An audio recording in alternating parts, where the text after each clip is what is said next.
guest, a very special woman. Now, you've met the grandma vigilante.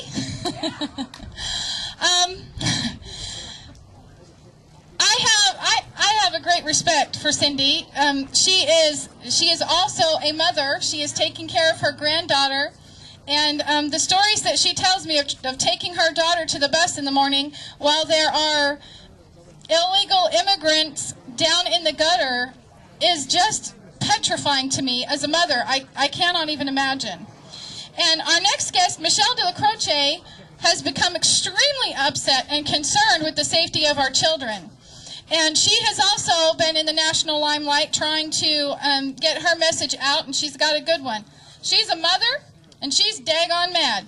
She started the Mothers Against Illegal Aliens.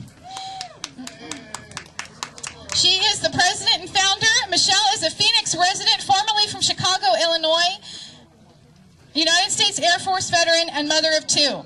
Moving from Chicago to Phoenix in 2000, Michelle remembers distinctly the drastic differences in geography and culture from the East Coast to the West Coast. Although the differences should not have been so drastic and so immediate, within a few years, Michelle caught on to what the challenges were facing the state of Arizona. Michelle spearheaded a neighborhood block watch group, which she named Arcadia Lights Block Watch, which she formed and led for 2 years. Michelle caught the attention of Mayor Phil Gordon and Councilman Michael Johnson in her determination to get more lighting for her neighborhood. After diligent hard work and an appearance on local media to bring attention to the dark and dangerous neighborhoods due to a lack of properly spaced light poles, an application for a city neighborhood grant was submitted by Michelle's Neighborhood Block Watch Group. They won an award of $9,695 in grant funds to purchase lighting and safety equipment for their neighborhood. Within the past 2 years, Michelle has played a key role in bringing national attention and recognition of how illegal aliens and the children of illegal aliens are destroying the country, and the legal children of America's birthright with citizenship has been being misinterpreted. Maya's goals are to secure the future for the legal citizen children by securing the borders and highlighting the misinterpretation of the 14th Amendment, which has given citizenship erroneously to children of illegal aliens. Her efforts have drawn national media attention, including recent appearances on CNN's Nancy Grace, as well as Hannity and Combs' Neil Cavuto, and articles in the Sonora News, Arizona Republic, LA Times, Washington Times, and the local media. Michelle has catapulted Maya from a virtually unknown grassroots organization into a nationally recognized regular guest on national news programs with focuses on the effects of legal children of the United States of America are faced with. Okay, here is a mother who has joined the fight. She has taken a mission for a neighborhood watch group and has turned it into a fight for the borders, for the safety of our children. And she is proof, again, that the women have joined the fight and Washington had better start listening. Michelle Dellacroce. Hi, thanks a lot for having me. Thank you. First, I would like to say thank you very much to Kimberly for setting this up. This is a huge task. I know that everything I do as the leader of my group just takes so much time from my family. It's exhausting, phone calls, trying to coordinate. I mean, it's a task in itself to have something like this. So let's give her a big round of applause right now. I'd like to also thank Cindy Kolb. She was the first lady that I met down here. Where did she go? There she is. I had the pleasure and the opportunity of being welcomed to her home in the beginning of this year when I first started this organization. And one thing she did was she taught me what was going on down here. I'm from Chicago, and in Illinois, people don't know what's going on. So people can't really call me a vigilante or somebody like that because I'm a Midwestern girl. And if a little Midwestern girl can move to the Southwest and figure this out in a matter of a couple years, I'm not keeping my mouth shut. And I haven't, and I'm not going to. And you guys have been screaming and fighting for your lives for years. The same as the people in California, in the Southwest of California. We've got millions of Americans that have been fighting and screaming, and nobody knew about this in Illinois. For the last 30 to 40 years, I never heard a word of it in my newspapers in Chicago. Isn't that amazing? But you know what? Everyone knows now. I have members in all 50 states. I have Carla Ferrigno. Lou Ferrigno's wife is my California director in California, and we are making a huge impact in getting more people from California involved, as well as Arizona. You have to remember one thing. The two most impacted states have been California and Arizona, the southwest borders of Texas, Arizona, and California. These people are the ones we've got to get going and helping, because they're the people that need humanitarian services. I keep hearing people say, we need humanitarian services for all these people that are coming across the border, for the illegal Mexicans or the people coming across from any country, but mainly from our southwest. The one thing I have a problem with is I used to think humanitarian services were when American people went overseas to help other countries humanitarily. I just didn't know that having the people from other countries relocate to America and help them that way was the way it went. I don't know. I didn't know that's the way it went, especially when they're coming over illegally. The one thing on the back of my shirt, it says what? Secure our borders, protect our children. And that is what a mother's job is. It's to secure her child's future. It's to protect her child. I started this when I found out there were sanctuary orders in Arizona. It made me sick to my stomach to think I couldn't drive my car and I had a better chance of getting hit by an illegal alien than winning the Arizona lottery. Then I found out Senator McCain isn't the big hero I thought he was, especially me being an Air Force veteran. I thought he was someone I can look up to, because when you're in the military, you look up to your superior officers. I'm really sad to say I don't know if he's lost his mind or if he's taking drugs that Vicente Fox is giving him, because he's not thinking straight.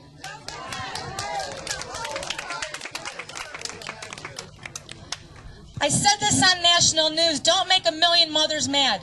Well, you know what? There's a million mothers mad in America, and I just haven't found them, and they just haven't found me yet. But you know what? One by one, they're finding me, and they've been all saying, I thought I was alone, and I didn't know there was a place to go. But you know what? There is a place to go, and I'm here. And I'm not just here, but Cindy's here. We've got Mrs. Fletcher, Kimberly here. We've got more and more people coming forward, and we're not going to shut up. Are we? They try to call me, check this one out, a motherist. See, they can't call me a racist, I guess. So they call me a motherist. So that's a mother racist. I got to get a shirt like that. But the one thing I love is on national news, there's this woman named Christina Ortiz Newman who has this other group that's out of Milwaukee, Wisconsin. And I checked her out, and she's got about $100,000 little pot that she pretty much pisses in. Sorry, somebody's giving her this. So she's got a little bit of money behind her to have her little marches, right? Well, you know what? Most of us don't have anything like that, and we're doing it by the seat of our pants. But this woman, you know what she told me on national television? She said, well, you know what? Even though this group's name is Mothers Against Illegal Aliens, and it's a group that's name might mean the compassion for children, they're not compassionate, they're extreme. That's the word they use for me, extreme. And you know what I say that one? You're damn straight. I'm extremely pissed off. I guess I can't say that word, but I'll figure out another one to say on national TV. But you know what? I had the privilege yesterday, for the first time, of meeting John Kyle, Senator John Kyle. He was on KFYI yesterday, and I'm always listening to that damn show, and I try to call in if I can, and sometimes I get in, sometimes I don't. Yesterday I didn't get in, so it was about 5-7 minutes till the end of the show, and I was painting. See my fingers? Are painting.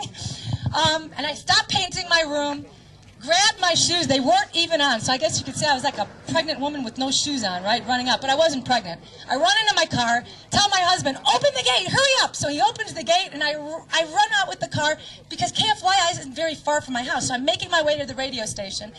No shoes on, you know, my shoes are in the other seat. I get to the radio station. It just ended, and I'm hoping to God, I'm like, oh, please, I hope you walk through the door I'm standing at, because I didn't realize there were two doors until I stood at the door, and I could see right through, and there was another set on the other side. But I'm standing there, and he walks through the door all by himself. And I walked up to him and I said, hello, sir, my name's Michelle Dellacroce. I'm the founder of Mothers Against Illegal Aliens. Can I please have just 30 seconds of your time? Not only did he give me 30 seconds, he gave me about 10 minutes of his time. And this is what I want to leave you with. This is what I was allowed, not even allowed, but the man was, you know, I have a different sense of this man. I looked in his eyes and I can tell you, he's working really hard. He's really trying. He doesn't like Senator McCain as well, which I like him even better for that. But he's, how can I put it? He's working 24/7, and I know what that's like because I'm up till 3 or 4 o'clock in the morning, and I'm just exhausted. He is too. We do have some really good workers. We've got J.D. Hayworth.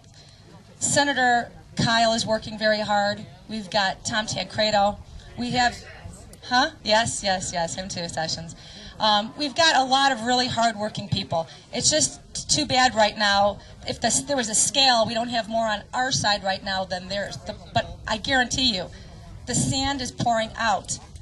They're losing their sand little by little, and we are gaining more and more. Because last November, I didn't know about what was going on. I wasn't on national television, and I didn't have 2,000 members. Today, 5-6 months later, I have 2,000 new people that didn't know in November. I've been on national news, and I know I've touched 1 million people who know of my group and know what's going on. Now we just got to get them more motivated and get them to start speaking out. But we've got them there. But what I want to let you know about Senator Senator Kyle, it's very important that you all understand that by our border not being secure, the children of this country, the legal citizen children, my children, your grandchildren's grandchildren's future is not secure. And in many ways, it's not just securing the border with a wall or putting up whatever they want to do. I told Senator Kyle this, and I will tell you all this. The Achilles heel of a comprehensive bill, which is what I told the president in Yuma, is to also include the women and the children that are coming over illegally, because until they start talking about that in their immigration bills, it's not a comprehensive bill. These kids are coming over and the women are coming over. They are not fulfilling jobs that we won't do. The women coming over, the only job they're fulfilling is having another child on top of another to stay at home on welfare and access, and we pay for it. I was a single mother at one time, and I couldn't stay home. I worked, and I had to put my child in daycare that I paid for. A lot of these women are coming over. Not only do they have their child here that we pay for, which you all know, but then we pay to have them stay in a home to take care of that child because they think that child's a legal citizen. That child is not a legal citizen, ladies and gentlemen. And unfortunately, our government is at fault for lying to so many children through the years by telling them that they are citizens of this country and that they can vote. The reality is our forefathers never intended the 14th Amendment to allow, especially a country that we won a war with, to allow their children to have dual citizenship and to give them voting privileges to outvote our children. And the electoral votes of our children will be outnumbered by the amount of children that these women and their children's children are having. Believe me, the kids in high school are having them too in California, and we're paying for their daycare. So, you follow me with all that? Thank you. One more real quick thing. I don't know if this went out. Can I go out? So here I am. I was in San Luis when I was in Yuma when the president was there. I stayed overnight, and the very next day I did a documentary at the San Luis border. In case you guys don't know, which you all probably do, there are thousands of children going to the San Luis High School and 6 different elementary grammar schools that we are paying for their breakfasts, their lunches, and their snacks for free. They have beautiful schools updated with tennis courts, and they just walk right over the border. It was on Neil Cavuto. I don't know if any of you saw that. It was also on Fox Live. I've got the footage if anyone wants to see it. I interviewed some Mexican women crossing the border, and I asked them where they lived. They said, "Así aquí." I said, "What does that mean?" They go, "Here and there." And I said, "Where's your casa?" They go, "My casa in Mexico. I come here during the day," and she has her son, and she's dropping him off at school. And the vice principal of the Gadsden School District, the San Luis High School, who I also interviewed on tape, he stated that every single one of those students are a resident of Arizona. Clearly. Well, you know what? I can prove they're not. And you know what? I also told that to Senator Kyle, and I told him I'm looking for an attorney to do a class action lawsuit against the federal government and all of the parents and families and people in America. So that is the direction I'm going. I'm also looking to find an attorney right now to do another lawsuit, making sure that our 14th Amendment is applied correctly and that citizenship is not given away because it's as priceless as our children's lives. And that's probably, oh yeah, one other thing, check this one out. I just have all these little things that go through my mind. I'll just leave you with this. But imagine this, President Vicente Fox, it's his panic attack. His panic attack. Do you get it? The Hispanic attack on America. Do you get it? You just take the word Hispanic, cut it in half, and it's President Fox's attack on America. Thank you very much, ladies and gentlemen. And go to our website and tell everybody you know about Mothers Against Illegal Aliens. Love you guys. Okay, we have another speaker, and you get my commentary again, sorry. There's been a lot of talk about this invasion, as it has been called, and I believe rightly so. But I want to mention something that I finally started to hear, and I've been saying it, and it's really nice when somebody else in the media starts saying it, because then everybody's hearing it. And this is it. Vicente Fox is a dictator. He is not a nice man, and he doesn't care about his people. And what he is doing is getting rid of his undesirables, and he's giving them a booklet to teach them how to do it. He is encouraging people to bring them through the desert in horrible adverse conditions with next to nothing, and he's encouraging it. Here's how to do it safely. Here's what cities to go to and how to find a job once you get there. You know what he can't afford?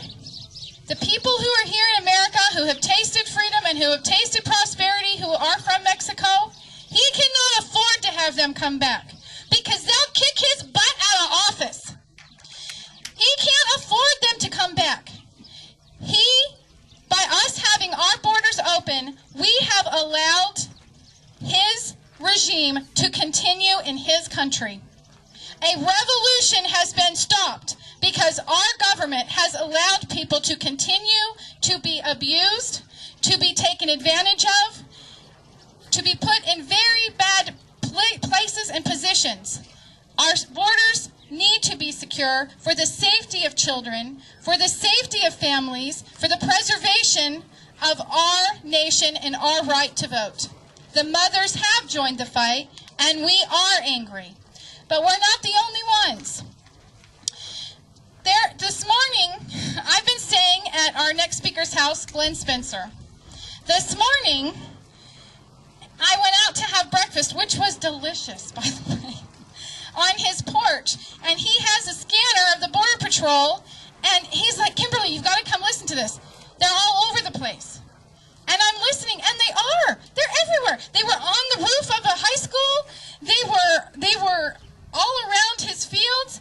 And then I come out to get in my car to come over here, and there's like 5 or 6 Border Patrol cars out there arresting somebody or confiscating, stopping a car because it was full of drugs.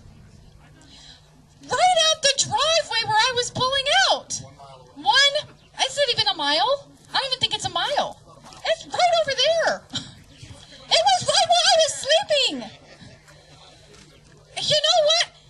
Let me just say, this is what I told Glenn this morning. Our elected leaders who can't seem to have a conversation without taking 3 years about this, however many years it's been, they need to come down here and talk to you. They need to come down here and spend a night at Glenn's house and walk out the front door and see the Border Patrol arresting people, illegals, carrying drugs into our country. They need to see what it's like down here and then go back to Washington and have a discussion. Do they have the courage? Let's ask them. No. Do you have the courage, Mr. President and Congress, to come down here? They better start caring. And there's something else I want you guys to do. I want you to take note of all of those who are voting right, who are standing with us. And when you're sending your faxes and your emails, send one to them and thank them. Yeah. Thank Congressman Sensenbrenner for writing his bill.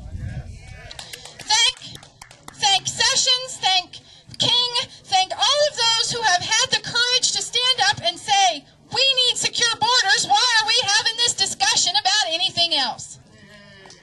Isaacson had a great bill that he put out there to try and delay this very conversation. Let's just talk about border security and law enforcement, and let's get back to this 3 years from now. The Senate promptly voted it out. The senators have become our enemies. And Glenn Spencer is documenting everything that happens. American Border Patrol is an amazing organization. He's got like a little Pentagon in there. My husband would just be salivating if he saw his operation. He flies over and watches what's going on. He takes photos and videos. He's put DVDs together. This man is amazing. And Washington should be coming down here and talking to him on an ongoing basis, asking for his advice. This man is on the front lines, and he has come down here to do it. Let me tell you a little bit about Glenn Spencer. Glenn Spencer has been active in the anti-illegal immigration movement for more than 14 years. In 1994, his organization, Voice of Citizens Together, gathered more than 40,000 signatures for California Proposition 187. Glenn was one of the leading spokesmen and debaters during the 187 campaign that ended with the successful passage of this initiative.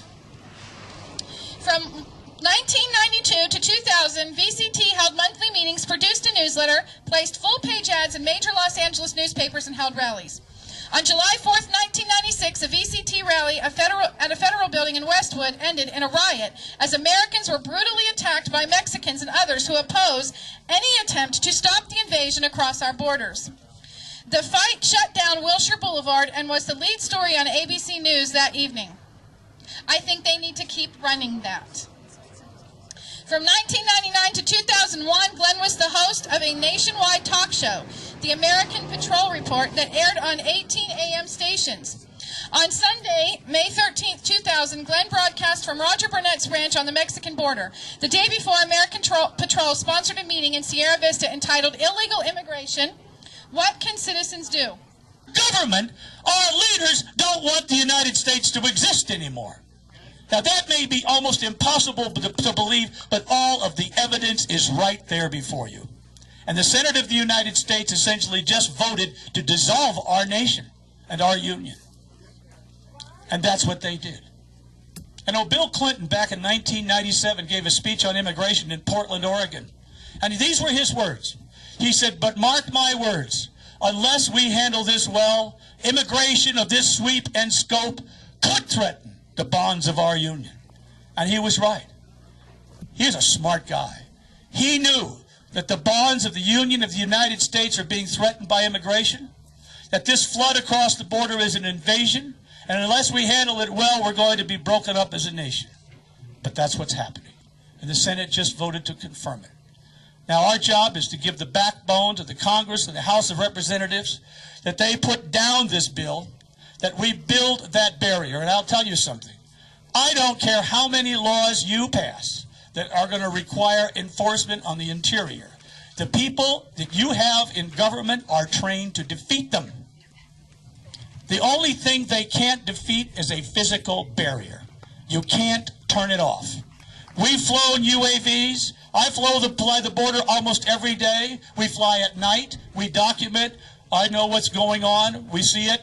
We heard it this morning. They had a drug bust right in my front yard this morning. It is a comedy out there, but it isn't that funny in terms of what's going to happen to the American people.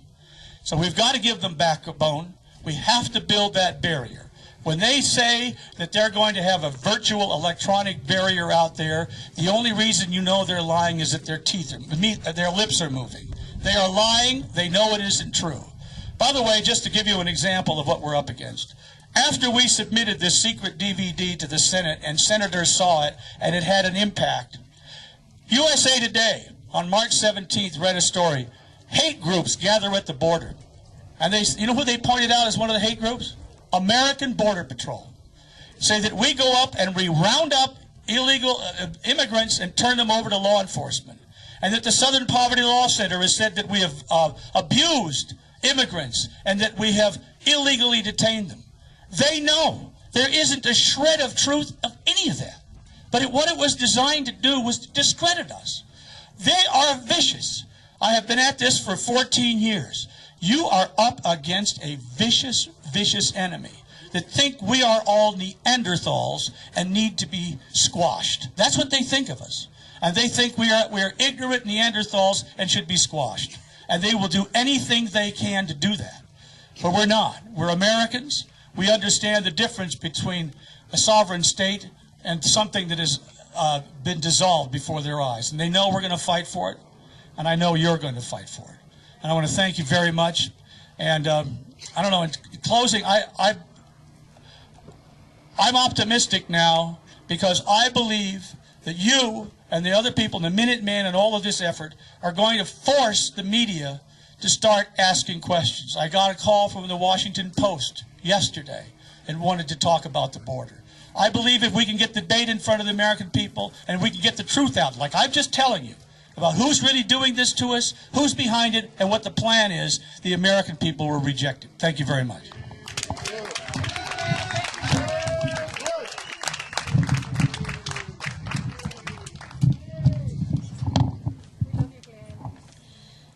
See, he is a hero. Thank you, Glenn. Has Mitch Van Blijon shown up? No. Okay, I didn't think so. Okay, we have a replacement.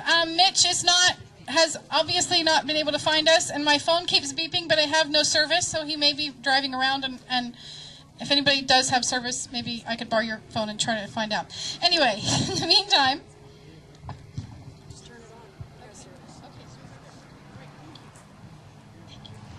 Okay.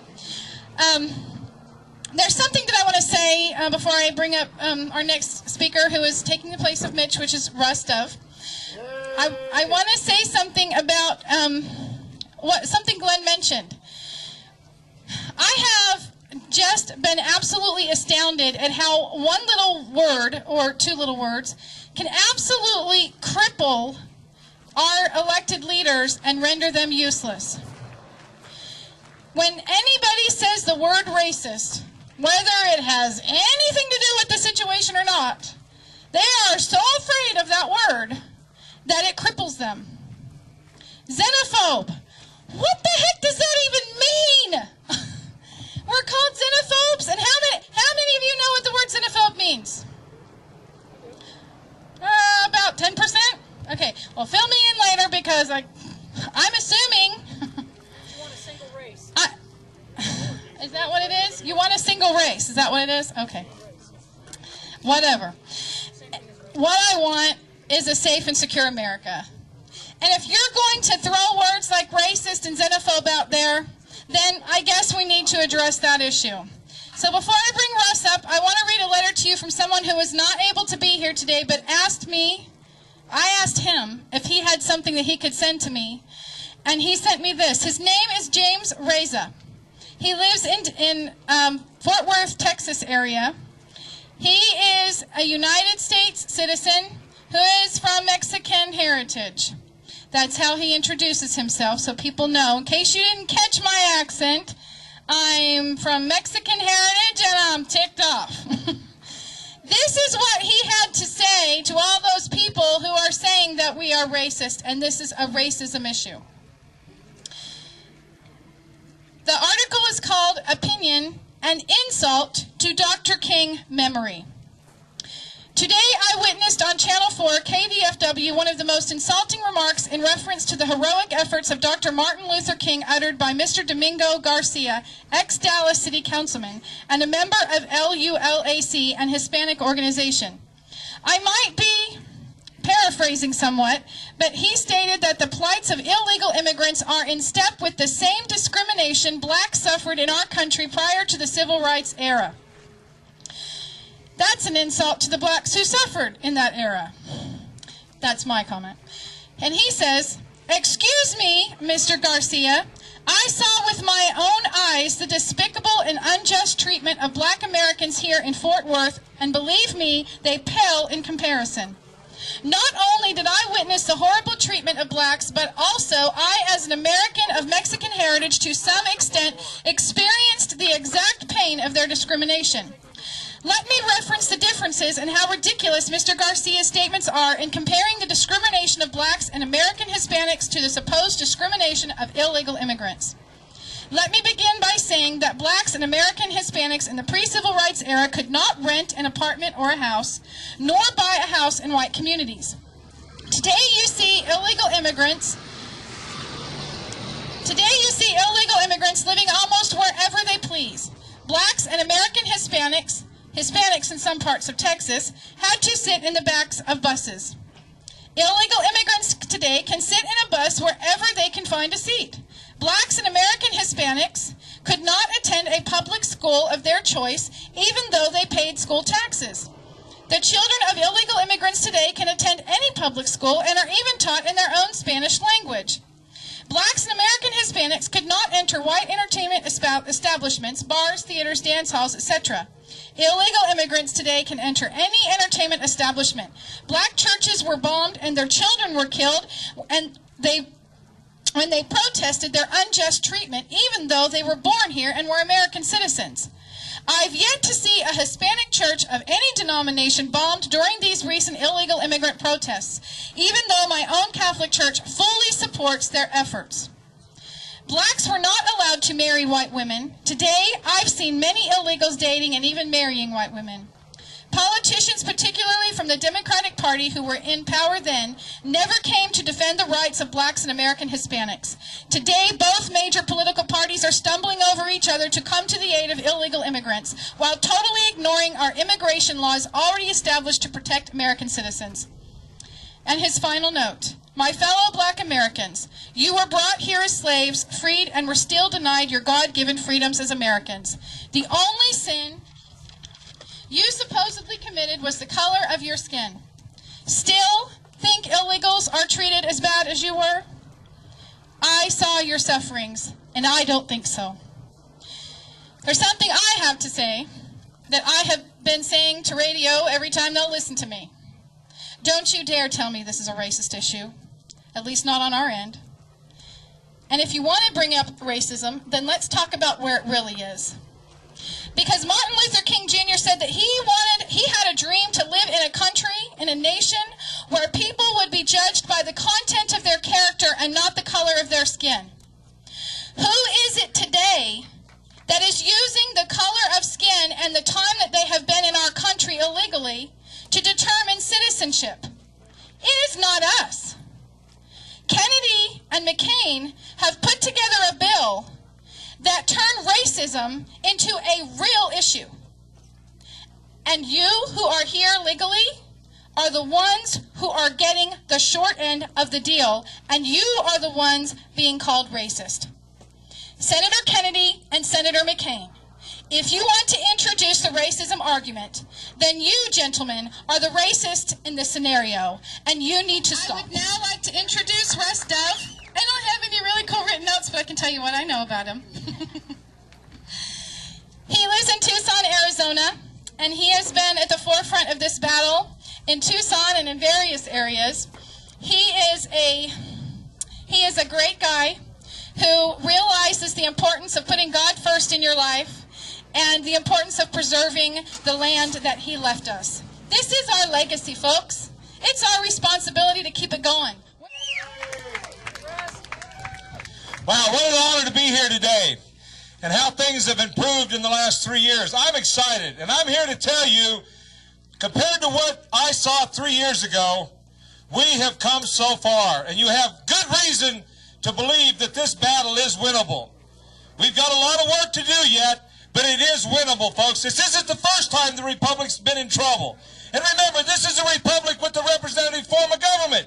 It is not a democracy. If it were a democracy, the border would be secured. NAFTA, GATT, FTAA would not be in place. And I mean, there's a whole bunch of other things. If it was a democracy, the people have spoken over and over again, and our dictatorship in their crony crown court is doing what they want. We're not. You know, the little bit of history here about what's going on the border. First of all, I've been studying the problem with this nation for 16 years. And I'm here to say that Glenn Spencer is spot on his research and his documentation. What I read 15 years ago that was relegated into the right-wing conspiracy theory nuts only club is happening right here today. Glenn Spencer has a longer history than that. He and Barbara Coe were one of the original founders of Prop 186. He didn't get a chance to talk about that, but Prop 186 wasn't killed in the courts. It, like Prop 200 in Tucson, now left the very same attorney brought a TRO, a temporary restraining order against it, while they just determined the constitutionality of it. At that time, the then governor of California and the then president of Mexico, and I forget their names, they're irrelevant now, they made a deal. That folder disappeared. It never saw the light of a courtroom, okay? So, Prop 200 got put in place. It survived the courts. By the way, folks, it was the first initiative put forward by the people of the Western United States. It would have been the 19th initiative. It's the only one that the people spoke that the courts didn't knock down. However, if you're aware of what's going on, you know that our elected, paid, and appointed officials are not implementing it. The neat thing about Prop 200 that nobody's talked a lot about yet is in Prop 200, we the people have authority under that law, which is law now, to sue our government over these matters. And just as soon as we get far enough ahead to catch our breath, you can bet there will be lawsuits against this. But the good news about Prop 200 was that it did flood the nation, and that year 300 bills were introduced into other state legislators, 48 of which were passed. This year they're estimating that 600 such laws as Prop 200 will be implemented or introduced into local legislatures. So even though it hasn't been implemented yet, it was a big step. And then we have the Minuteman. Now we have the SOS Borders and the Homemakers of America. And before that, we had the Mothers Against Illegal Aliens. And if you all have been around a little while, you know what happens to things when mamas get involved, don't you? They get fixed, okay? So this enemy that's attacking America doesn't really have a clue of what it's up against. Okay, enough of the motivation. What I come up here today to tell you about was two really unique projects that I'm blessed to have an opportunity to be involved in. It can be no question that the border is a focus that isn't going to go away. It has a life of its own. And we will secure our border one way or the other. Because remember, folks, in America, unlike anywhere else in the world, maybe Israel's the only other place, we the people are the government. And if we don't like the government, we the people can change it. That hasn't yet been stolen from us, and if we don't get involved real soon and change it, it very likely will. What I want to tell you about today are two campaigns I'm a part of. The first is Stop Voter Fraud through U.S. Constitution Enforcement. And I kind of tripped upon this one in 2004. I had discovered some what I believe to be voting anomalies in 2002 when then Napolitano and a Republican, Salmon, was running for governor, and Grijalva and a gal named Elaine Richards, both Democrats, were running for CD7. The polls, the word on the street, that Salmon was going to be our next governor, and Democrat Elaine Richards was going to be CD7 congresswoman. Well, what I believe then in 2002, voter fraud caused the outcome of that election to be different. There were 2 precincts in Maricopa County and 2 precincts in southern Tucson that had some really, really astronomical voting anomalies, and it was in those 4 precincts that these 2 individuals won their spots. So I had determined in 2002 to do some investigation in 2004. Then Prop 200 came up, and I got involved with that. And some very dear friends of mine, knowing what I did for my spare time, and my hobby at that time was Constitution Enforcement, found this T-shirt and gave it to me. I got the badge on, and I got it on the back here. And I showed up in some precincts in South Tucson with a Mexican friend of mine in his pathway to being an American citizen. He was my interpreter, and we went around to 5 precincts, and I just walked in. Remember, folks, there's public meeting laws, and voting is a public process. And the minute that they successfully lock us out of that, and we're near there now, we're not going to have any say in what goes on. So we have to, in 06 and in 08, we have to make an asserted effort. But I get ahead of myself a little bit. I just walked into precincts, unencumbered, unstopped. I was breaking no laws. And all I did is walk in and check the vote count, and I asked if there had been any illegal aliens voting. Now, that sounds kind of silly, and of course they're voting. It's been, as Glenn says, this is something that's been going on 30 years. The reason that they're acting so boldly now is that they really believe they've advanced far enough to win. Well, of course, nobody admitted to being illegal aliens voting. However, the noise that the ACLU and the AFL-CIO, My Vote, My Right, the whole left made, they made a national story out of it on the 8th of September. And so my life changed then, and this year what we're doing, and we're pre-announcing it all far and wide. I've got a web page I'm developing on it. What we're going to be doing in southern Arizona, particularly in South Tucson, and what I hope to be happening nationwide as much as I can in 06 and definitely by 08, is I'm calling on all Americans to show up at their own personal voting polls. All I need is 2 people per precinct. The more the merrier. You have particularly in Arizona, you have some legal rights at your precinct. You are an American, and in your precinct, you have the right to challenge any voter by law. Okay? You don't have to have anybody's permission. You don't have to have anybody's government permission. You have that right in your precinct. Now, if you're in somebody else's precinct, you have a right to voice your opinion outside the 75-foot mark. And they can't tell you what can and can't be said. Your First Amendment right protects you of that.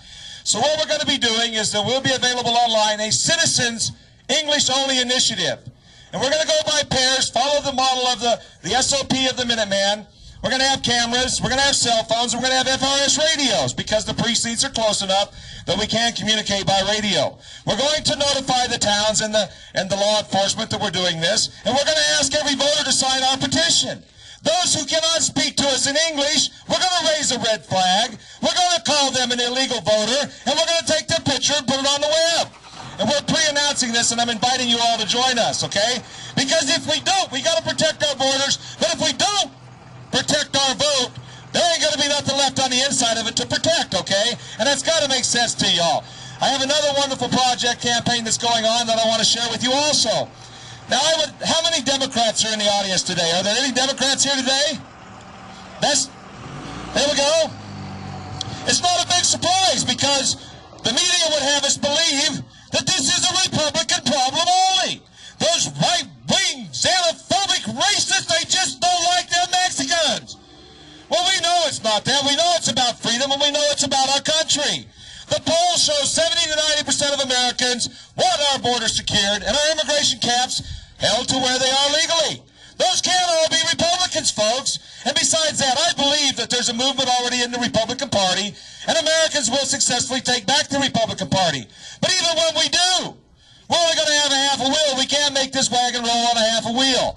So I'm proud today to share with you American Democrats for a Secure Border. And I do have a candidate in this election in CD8, and yes, he is running against Randy Graff. And it would be a perfect storm if they both won the primary. Wouldn't we get this out to the nation? The bottom line is, folks, in my research, and since I picked up this project, and I've been on the streets talking to Americans registered as Democrats, they feel the exact same way about this as Americans registered as Republicans. And the one Democrat that's here, if you're in Cochise County, I'd like you to sign my petition. I want to thank you all for being here. I want to tell you the news is good. We are on the uphill run. We've got a lot of work ahead of us, but the enemy's whining, and if you'll watch, you're going to see them get stupider and stupider because they can't stand up against the resistance we are showing them. Thank you. She currently speaks on immigration and national security issues to civic groups around the United States, including Republican women's clubs and the Eagle Forum. Ms. Anderson is also a popular guest on radio talk programs nationwide. In the past year, she collaborated on a 2-part study entitled The Open Borders Lobby and the Nation's Security After 9/11.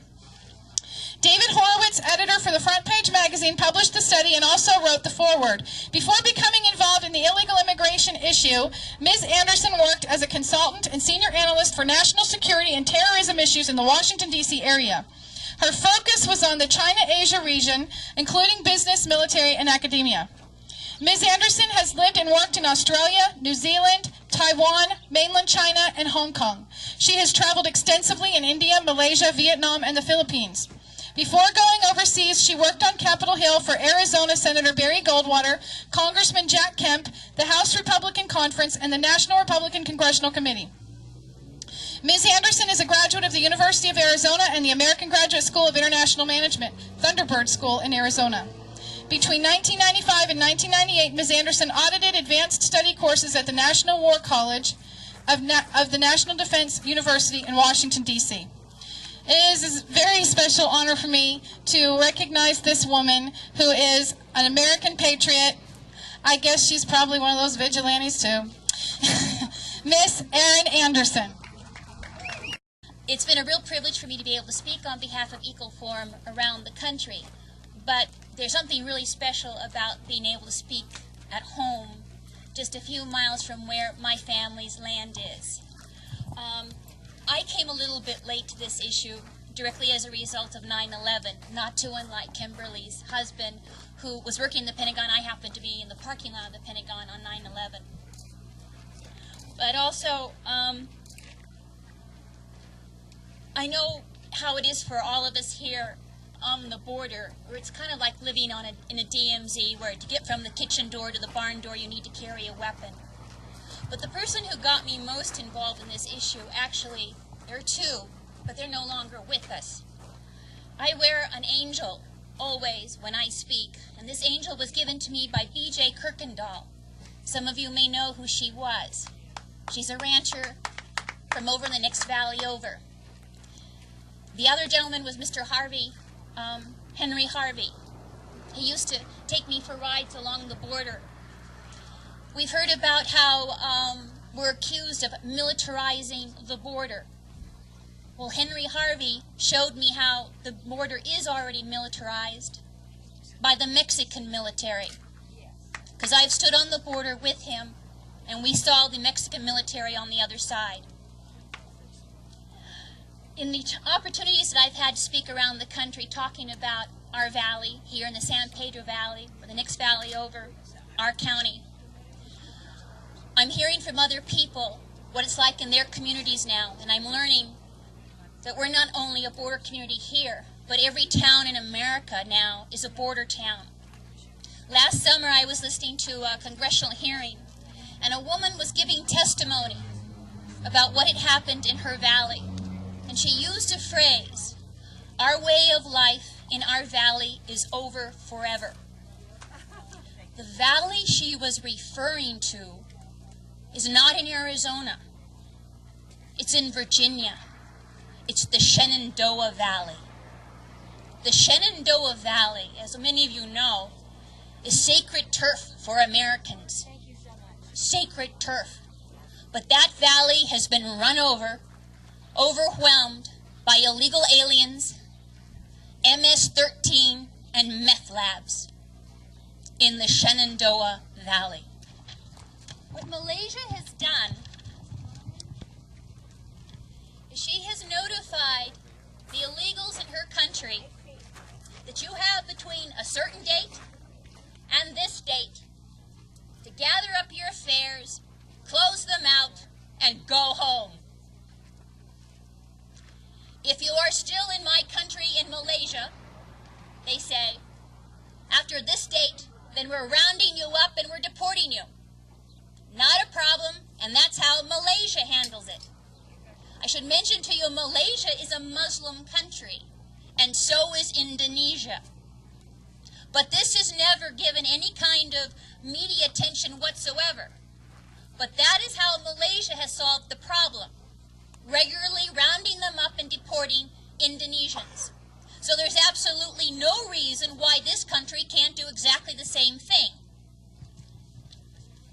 I'm going to read you a newspaper article, an American newspaper article.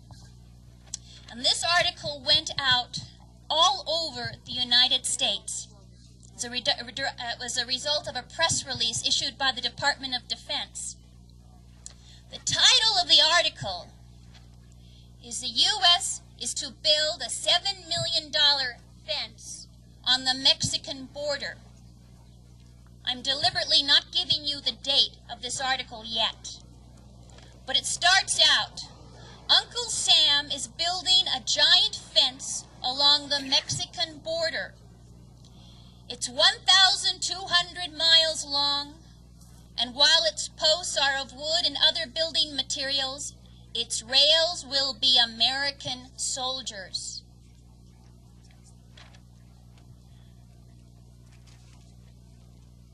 Further along in the article, "The huge barrier isn't a fence in the real sense of the word, but its purpose is the same.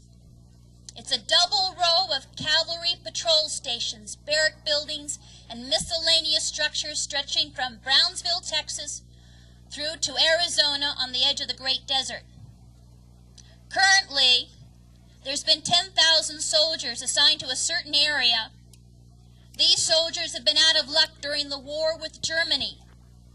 Not only were they denied the privilege of going to war on the front and getting a crack at the Germans, these soldiers have been living for 7 years on the border in severe hardship in tents. On my grandfather's land, just a few miles to the east of us, my grandfather bivouacked 5,000 U.S. soldiers on the U.S.-Mexican border from 1916 to 1922. We have had U.S. military on this border before. There was no discussion about posse comitatus at all. But for more than 7 years, my grandfather, for $1 a year, bivouacked 5,000 U.S. soldiers right here in Naco, Arizona. You can still see the old camp, the old adobe walls. This newspaper article that I just read to you is dated Saturday, June 7th, 1919.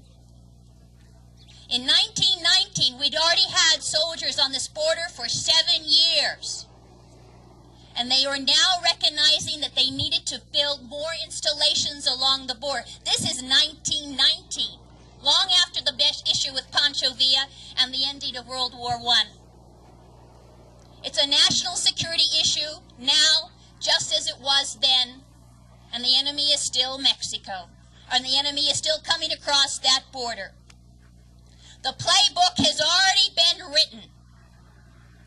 It's not a law enforcement issue anymore, and this administration and any other administration that comes afterward can no longer cower behind posse comitatus or saying the border issue is a law enforcement issue.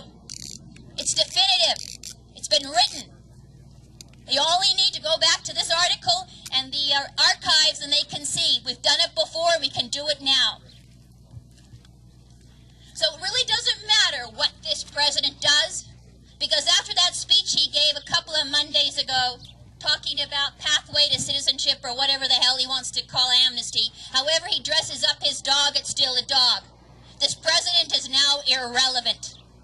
And the senators who passed that bill, they too are now irrelevant. Because whatever they try to ram down our throats, we're not taking any of it. We're taking back our communities. One town at a time, one community at a time, one town council at a time, as in Herndon, Virginia, and one election at a time. So remember Randy Graff this November. We're going to take back this district. God bless you and thank you very much.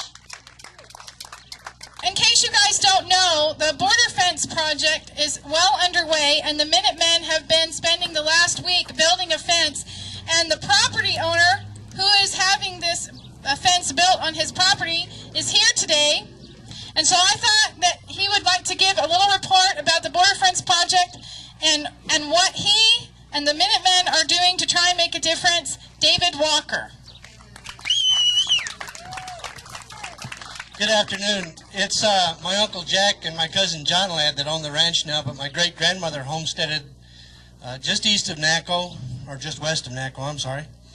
And we now share 10 miles of the border with Mexico. I think we're doing more of the sharing as far as I'm concerned. I am a Navy Vietnam veteran. I was stationed in Phoenix, believe it or not.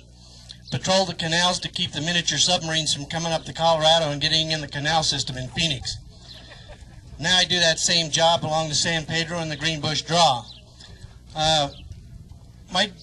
As I mentioned before, my great-grandmother homesteaded the ranch in the late 1800s, and we've added to it over the years in order to sustain enough land to handle the cattle.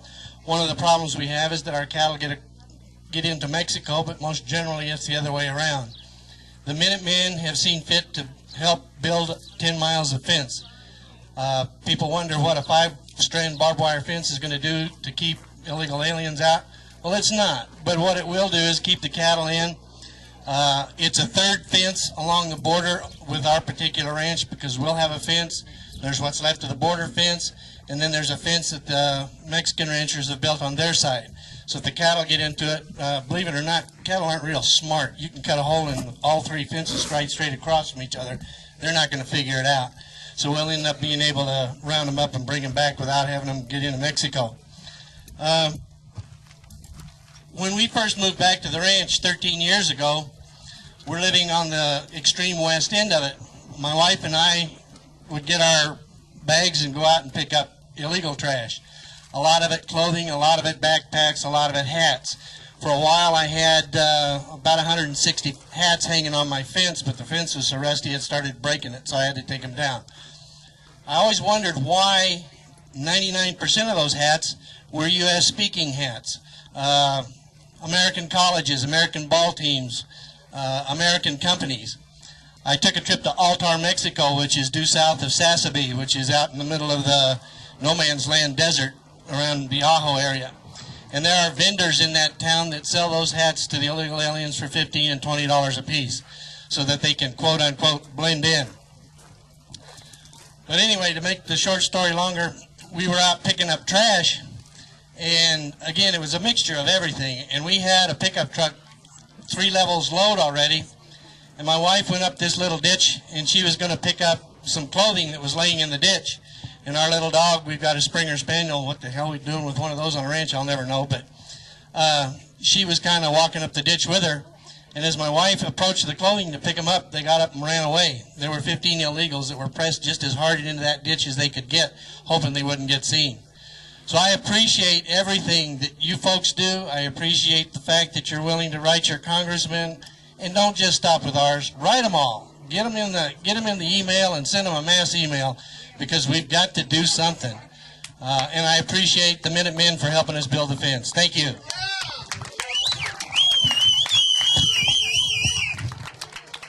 United Patriots of America just called and said at their New Jersey rally they had 50 patriots and 30 illegal aliens protesting. There are none here. They all went to New Jersey. What happens on the border doesn't stay on the border. That's right. That's a very good point. What happens on the border doesn't stay on the border.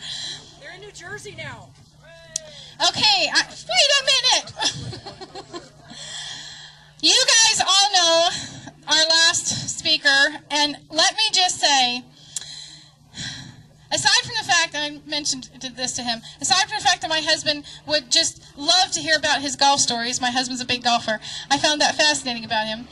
The thing, of course, that intrigues me most about this man is that he obviously understands the Constitution of the United States. He obviously understands the Declaration of Independence, America's history and heritage, the importance of families, and how scary women can be when they're ticked off. This is a man who can take Colby for a run. You guys, if you have not hit the beat yet, get out there and start hitting. Make phone calls, volunteer, walk your neighborhoods, send emails to your friends, whatever you can do, you have got to get his name out there. No, I can't think of anybody in this place that likes Colby. This should be a shoo-in, but it won't be. It never is. Because they always have a treasure chest of money, and his alliance has already been shown. Who does Congressman Colby represent? Mexico. That is right. Are you Mexicans? Oh, we're Americans. You need someone who is going to represent Americans. You need someone who recognizes the importance of this nation, the importance of your private property, the importance of the safety and security of your families. This is your chance. Please, if you have not already, let me introduce you to Randy Graff, the next congressman for United States Senate for you.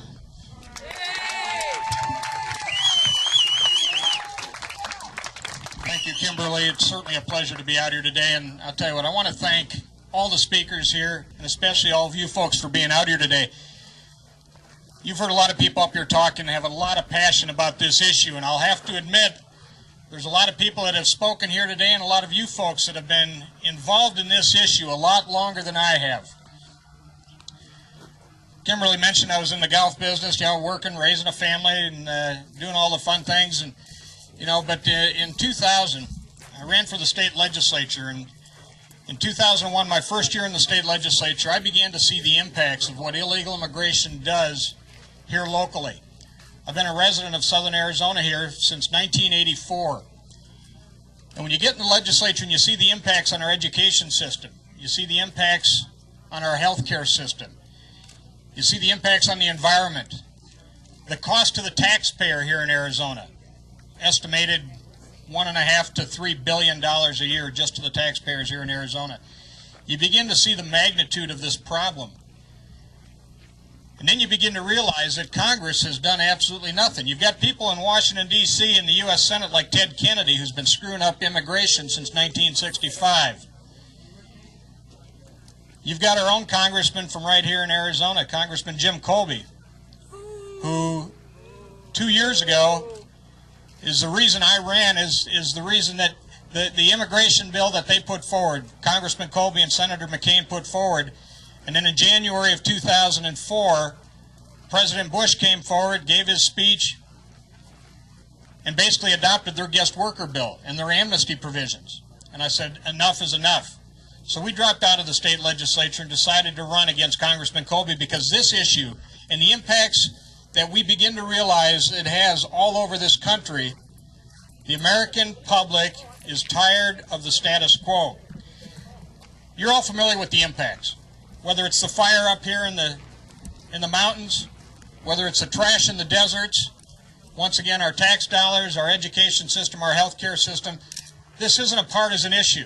This impacts you whether you're rich or poor, whether you're old or young, no matter what country you were born in, if you're living here in this country, whether you're liberal or conservative, the impacts of illegal immigration are tremendous on each and every one of us. So you've got the impacts that are easy to quantify. But let's talk a little bit about the politics of this issue. In 2001, like I said, I first got to the legislature and saw how it impacts us here in the state of Arizona. And I was fortunate in 2003, early 2003, Congressman Tom Tancredo came down here. B.J. Kuykendall's name was mentioned a little earlier. We went out to her ranch, to Tom and B.J.'s ranch, and Congressman Tancredo was down here. We had the opportunity to spend 2 days listening to ranchers come in and tell us about some of the issues and some of the stories that they're facing with their fences being cut, their water lines being cut, their stock tanks being drained, how it's affecting their livelihood, how it's affecting the safety that they feel that they have for their family, and the crimes that are being committed by as many as 10,000 illegal aliens a day coming across the border right here in Cochise County. The numbers are phenomenal. In 2003 also, we had a new governor elected here in Arizona. One of the first things I heard was that she wanted to take on Chris Simcox, that she didn't like what Chris Simcox was doing down here with his Civil Homeland Defense Corps. So I came down here and spent a day with Chris, saw what they were doing, patrolling the border. Not the vigilantes that the governor wanted to make him out to be. I had the opportunity to have a meeting with the governor after that to talk to her about this issue. They decided not to do anything against Chris because they thought that would only give him a larger platform. While I agree with the governor for not going after Chris Simcox, I disagreed with why she determined not to go after Chris Simcox. But then we can fast forward to today and you see what's going on in Washington, D.C. Isn't it amazing?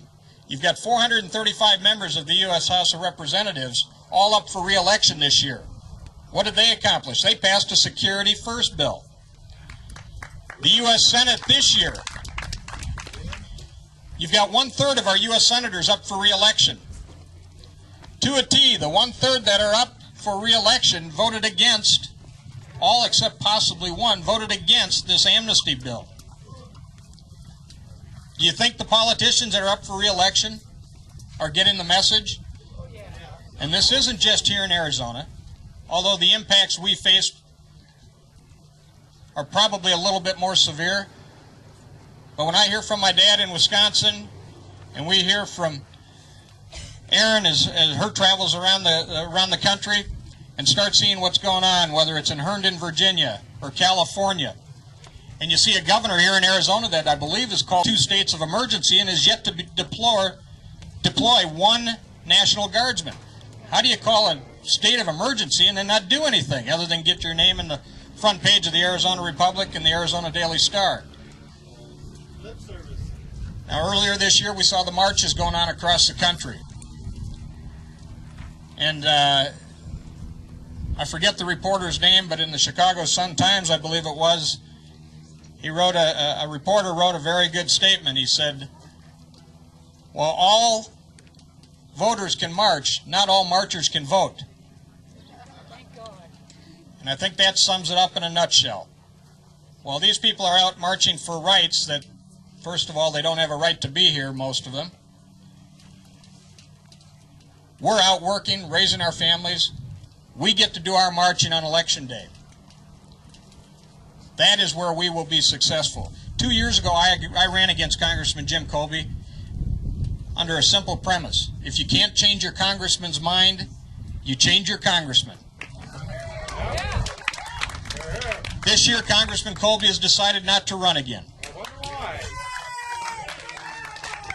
I don't know if the heat that we applied 2 years ago, and heat in Arizona go hand in hand, but I don't know if the heat we applied 2 years ago had anything to do with his decision, whether it was the heat that was rising in Washington, D.C. on this issue, making it a national issue.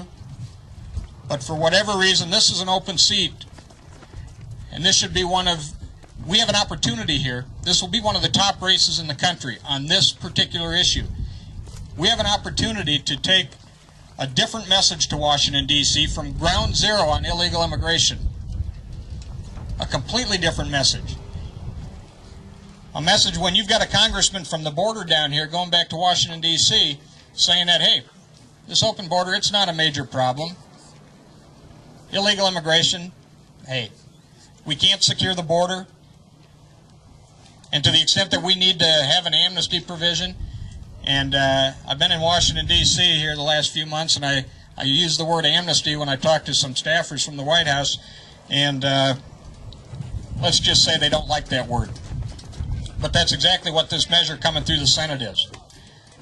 We need to keep the pressure applied in Washington, D.C. to make sure that the House does not go along with the Senate version that they just passed, because this is an amnesty.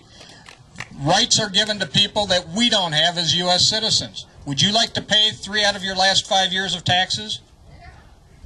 Would you like to fraudulently get somebody else's identity and then still demand benefits from it?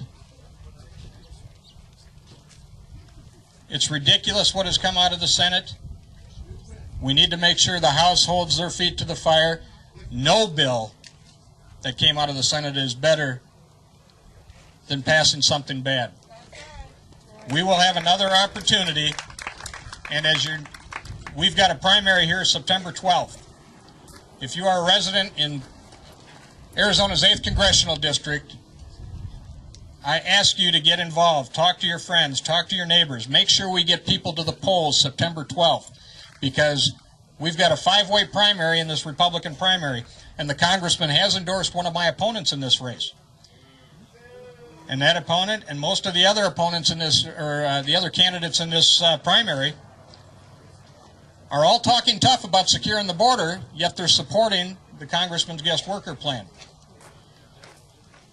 And I would like to welcome them to the debate, because they are all acknowledging that illegal immigration is a problem. They're all talking tough about securing the border. Unfortunately, I don't see any of them here today. The status quo does no good anymore. It is time to take control of this issue. The only way we can do it, and God bless Chris Simcox and the Minutemen and Jim Gilchrist and all you folks that are taking an active role. Because when your government does not respond, it is our responsibility to step up to the plate. But this thing will ultimately be solved by the people that we send to Washington, D.C. That's where we have to resolve it. We have to get serious about securing this border first, and we can do it. There is a role for fencing. There is a role for National Guard. There is a role for the military on the border. There is a role for actually securing this border first, changing the mission of Border Patrol from Border Patrol to Border Guardians, stopping illegal immigration in the first place, stopping illegal immigrants and illegal aliens from entering this country in the first place, instead of letting them in and then trying to catch about 25% of them. We can get control of this border, then we can deal with the rest of the immigration issues. But not until this border is secured. We put a man on the moon, we can secure this border.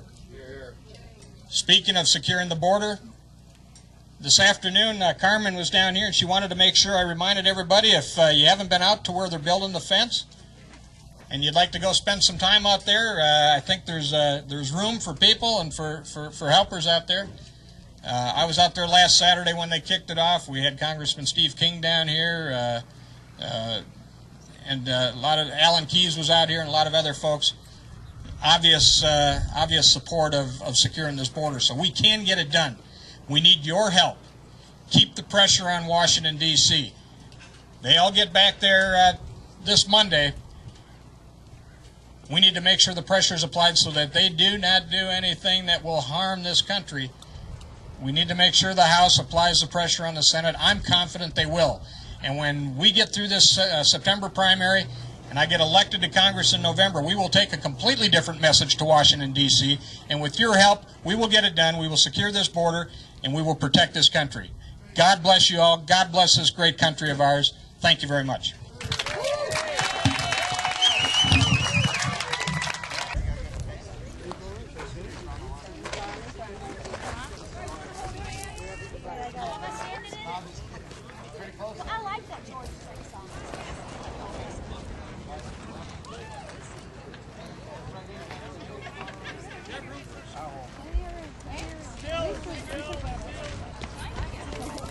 Gotta be room for more. You gonna join us? All right. I'll try not to bang you with the board.